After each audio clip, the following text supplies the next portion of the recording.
This is our breaking news. High-level advisors close to then presidential nominee Donald Trump were in frequent communication during the campaign with Russians known to U.S. intelligence. That's according to multiple current and former intelligence, law enforcement, and administration officials. Let's discuss further now with former Congressman Jack Kinston, who was a senior advisor to the Trump campaign, and Brian Fallon, Hillary Clinton's former press secretary. Good evening, gentlemen. Thank you for coming on. Brian, first to you. Trump aides in constant touch with senior Russian officials during the campaign. Many new details still to come, but give me your initial reaction to this news. Well, Don, I think it's nothing short of a bombshell, and it corroborates a lot of what those of us that worked on the campaign suspected all along during those months where we had a lot of trouble, quite frankly, getting people to pay attention to it because it seems so surreal. But the more reporting that's come out since the election, more and more of it is being confirmed as true. And I think it contradicts what Donald Trump himself has said. He's previously denied that his campaign officials had any contact with Russian government officials during the months of the campaign. We now know that that's not true. You saw that Sean Spicer denied it again as recently as today. And I think two things need to happen now, Don. There's two high-level investigations going on into the Trump-Russia connections. One is being mounted by the FBI. But who sits atop the Department of Justice and will ultimately make the judgment call about what should happen with this evidence that the FBI is digging up? It's Jeff Sessions, who himself was an advisor to the Trump campaign. He needs to recuse himself. We need a special counsel appointed by the Justice Department to oversee this investigation. And secondly, on Capitol Hill, you have this investigation right now bottled up in the Senate Intelligence Committee. That's what Mitch McConnell wanted to have happen, even though initially you had Senate Republicans like John McCain and Lindsey Graham come out and say there should be a select committee, a special committee that convenes hearings in public to look into this. I think McCain and Graham were right. This needs to be moved out of the Senate Intelligence Committee. There needs to be open hearings on Capitol Hill. You had a 2-year House Select Committee on Benghazi. Even though there had been 8 previous investigations, they had a 2-year-long open public investigation into that. It turned up nothing new. We shouldn't have a different standard for this very explosive allegation with respect to Donald Trump. Representative Kinston, I mean, he's right, and some of the people who were leading the charge for those investigations are now saying that this should not be investigated. But just a bit of background here before I get your response. You have done business, Representative, in Russia. Do all of these questions swirling around the contacts between Russia and the Trump campaign cloud what you have called the president's fresh start on Russia? I think they do, and I think, frankly, the left is not helping our national security picture right now. I understand the left is still very mad about losing this election. I understand the left probably is furious with President Obama having known that the Russians were spying on America and actually interfering in the election and did not do enough about it. But still, at this point, the left seems to be so gleeful. They're forgetting that this still is one nation and that they are doing what they can, I think, to help enemies and weaken America abroad. I think they should overplay they're overplaying their hand here. There's some serious questions here. Okay, One of the serious Representative, let me ask you this, because you're mentioning the people that Brian mentioned were both, the people who are asking for an independent investigation are both Republicans and very well respected and highly regarded Republicans. And I don't see people taking glee in this. I think people just want to get the information. And so to that point, why would people in the Trump campaign, people who have contact with the Trump campaign, why would they be in contact so many times, so frequently, with Russians known to U.S. intelligence? What would be the purpose of that? Don, let me say this. I don't know that they were. And frankly, I don't know how anybody else knows that they were unless within our own national security, members of the national security, the intel group are so against Donald Trump that they're breaking the law. They have intercepted communications, Representative, and I had people come on this show last night around this same time saying the same thing, and then 5 minutes later, Flynn had to resign. Go on. They're running to the media rather than running to the Department of Justice or running to Donald Trump and saying, hey, we've got some issues out here. When Mike Flynn was being spied on, he was a private citizen. There's nothing under the law that allows American intelligence agencies to spy or wiretap on an American citizen. So if he was a private citizen and he did not have authority to handle U.S. intelligence or business for the United States, to speak for the U.S. government, then that is a violation of the Logan Act, is it not?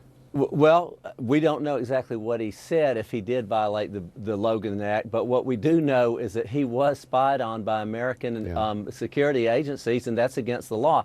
Now, let me say this to Brian and Don, you know, today we had Republicans speaking up about this, some very measured. Peter King said something, Roy Blunt said something, Lindsey Graham said something. So, you know, I don't see this as being something that Republicans are running from at all, but I think there are still very, very serious questions on how does an American intelligence agency spy on a private citizen and then leak This is what you have wrong about that, Jack. These were routine interception surveillance, and it wasn't of a private citizen. It was people who were in contact with Russians who, for some reason, this guy was an ambassador to Russia. All of the ambassadors to Russia's calls have the possibility of being intercepted. This was a routine interception. They were not looking for anything that the general was doing. They were monitoring a Russian ambassador. This wasn't they were trying to catch General Flynn. So I think you have that part of it wrong. But I want to get Brian in here. Do you believe that the investigation, Brian, into these contacts should have been revealed before the election? Certainly, especially since you had Director Comey take the unprecedented step of sending a letter 10 days out from the election about a matter that turned out to be nothing with respect to Hillary Clinton. So I don't understand why he would have stayed silent given these egregious details that are just now coming out about communications between the Trump campaign and Russian government officials. But to the Congressman's point, I think there's two reasons to not give Donald Trump and his administration the benefit of the doubt here. First of all, all these high-level contacts were happening at the same time that you had Donald Trump making a series of strange, peculiar, pro-Putin statements with respect to his position on NATO, with respect to almost apologizing or defending Russia's unlawful annexation of Crimea. You've had Donald Trump consistently hold open the possibility of rolling back the sanctions that were imposed in the aftermath of the annexation of Crimea, and subsequently hold open the possibility of removing the sanctions that were imposed for the hack. Okay, Why is he making all these statements in favor of Russia? We're running out of time. Jack, I want you to respond. Go ahead. Well, Brian, remember, it was Hillary Clinton who did the famous reset. It was President Obama who was the president when Putin invaded Crimea and the Ukraine and did very little about it. It was President Obama who allowed Russia and Iran to fund the Assad army in Syria against innocent citizens and cause the largest refugee crisis in the history of the world. I think Donald Trump as a candidate was saying, you know what?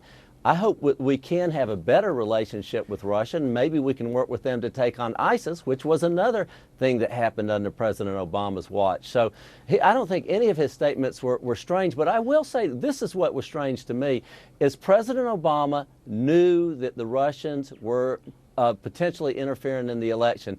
And at the G20 or the G7, I'm not sure which meeting, he just called them to the side. And these were his exact words. He said, and I told Putin, you guys need to cut it out. I mean, to me, there's some bipartisan questions. You don't think if he had said something at the time that they would accuse him of interfering in the election, of a presidential election, and trying to put his thumb on the scale? I think he was damned if he did and damned if he didn't.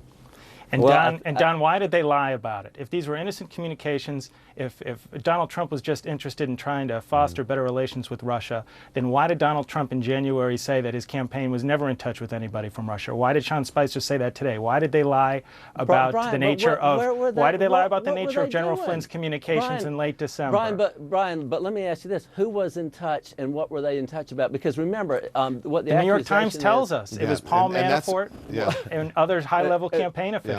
Okay, Paul Manafort, the former campaign manager. That's a pretty senior person. He was fired. And I got to ask you. As soon as all these issues started to be raised. Yes. Well, it's a good thing that he was fired after these issues were raised. I've got it. Michael Flynn was fired too after all this came to light. Yeah. So, Jack, I do have to tell you. Listen, we don't know here.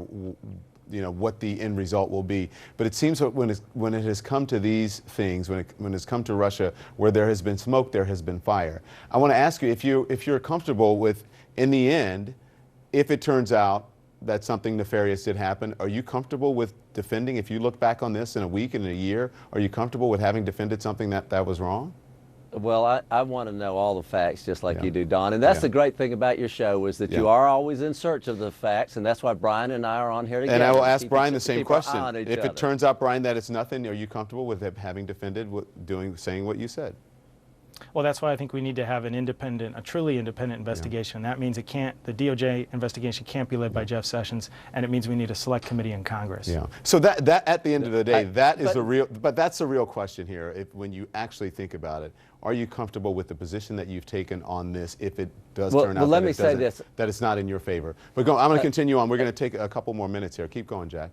I am comfortable that there were not these backroom communications that were nefarious. Now, let me say this. If there was something, I want to emphasize this, Brian.